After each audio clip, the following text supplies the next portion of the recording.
Welcome back to the Bourbon Bunker. Tonight, a bottle that I never heard of. And it's the bottle that attracted me to it. This is Dancing Panda. It's got a fancy little panda on top dancing around like a fool. Kind of looks like a circus show going on.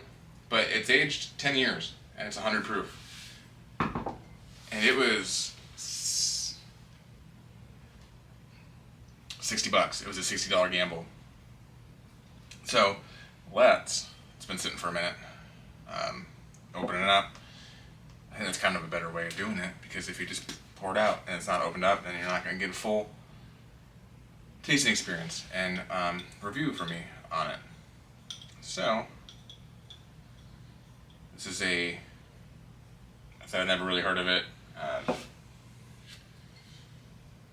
It's bottled by Dancing Panda Bourbon in Crestwood, Kentucky, but it doesn't say where it is distilled.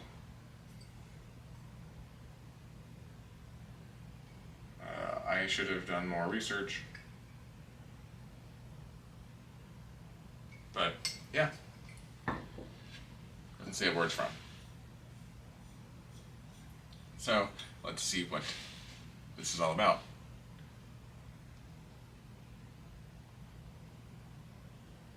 Kind of smells like fluffy. Like if oak and vanilla was a cotton candy flavor, that's what that smells like.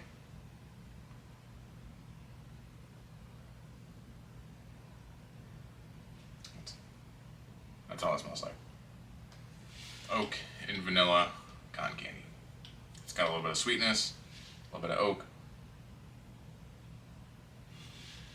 and that's what I'm kind of going there. It's pretty good. I could probably smell that all day. I'm not gonna lie. There's a little bit of if you really dig deep, like a peanut butter. It almost has like a peanut butter Nutella sandwich vibe. Ever have peanut butter and Nutella on a sandwich? It's kind of giving me that vibe. I probably should have poured some more into that glass. That's unfortunate. This is one that I had. I've actually had it for a hot minute now, and I think I've had it like once or twice and never talked about it. That might be because there was a hot minute that I didn't talk about stuff. But it's been a while since I've tried it, and it's opened up significantly in that bottle. Okay, that's what it tastes like.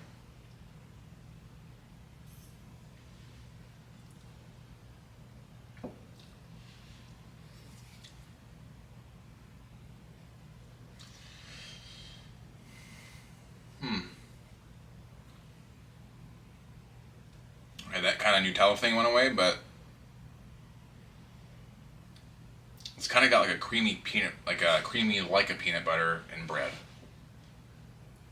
However that makes sense.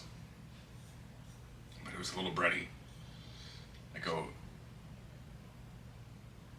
bread that maybe was on sale at the store, because it was been there for a minute. But not like yeasty, just, I don't know how to describe that smell, other than bready.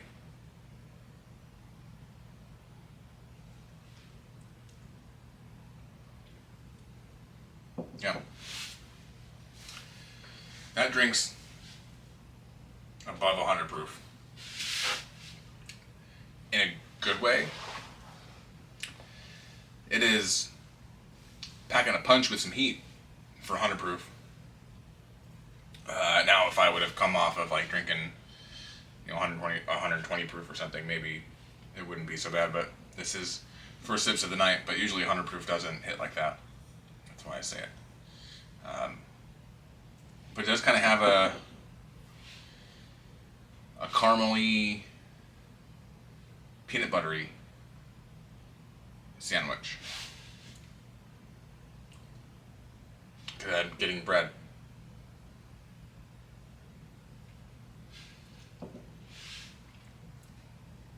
Okay. That one's not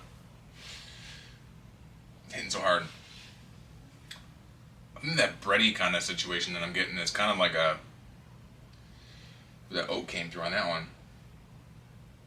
Like a saturated,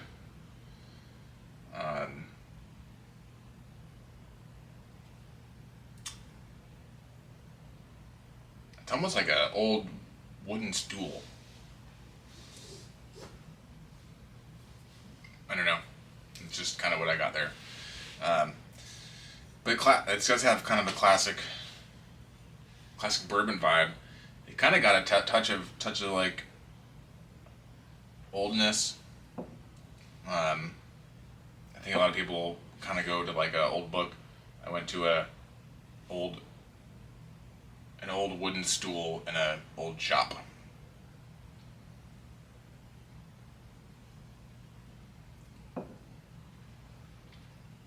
Yeah, but it is a little. At the very back end, it kind of is a little astringent. However, I'm butchering that. I don't know if I've ever said that word properly. For being 10 years old, it almost comes off like a slight youthful at the very back end, which is unfortunate for that. But the flavors that I do get up front are a little muted, more so than what I got on the nose originally. But overall, it's not bad. I mean, for $60, I probably would have rather, if you're paying for the age statement at that point, I think, because I probably would rather pay around $40 for this.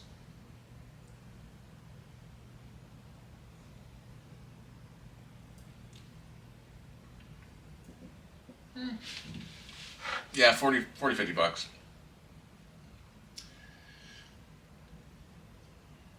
It's got a decent mouthfeel for being 100 proof. And the flavor just kind of falls off though. I think it's more of an alcohol finish than like a baking spice or anything kind of finish. So it's kind of more just like the flavors fall off, and then it's just the alcohol kind of there. And that's where that oak was like trying to get really nice, and then just dips off into this astringent kind of ethanol-y thing. This will be the last sip, and I'll see what we got.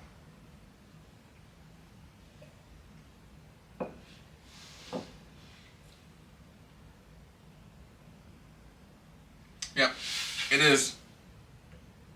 It's a classic kind of bourbon situation that you would expect for maybe not what you would expect. I don't think you could be mad at it. There's nothing offensive about it. I think for $60, I could see spending it on something else. But it's a cool bottle. It looks really cool. It's not bad whiskey. And I'm not mad I bought it.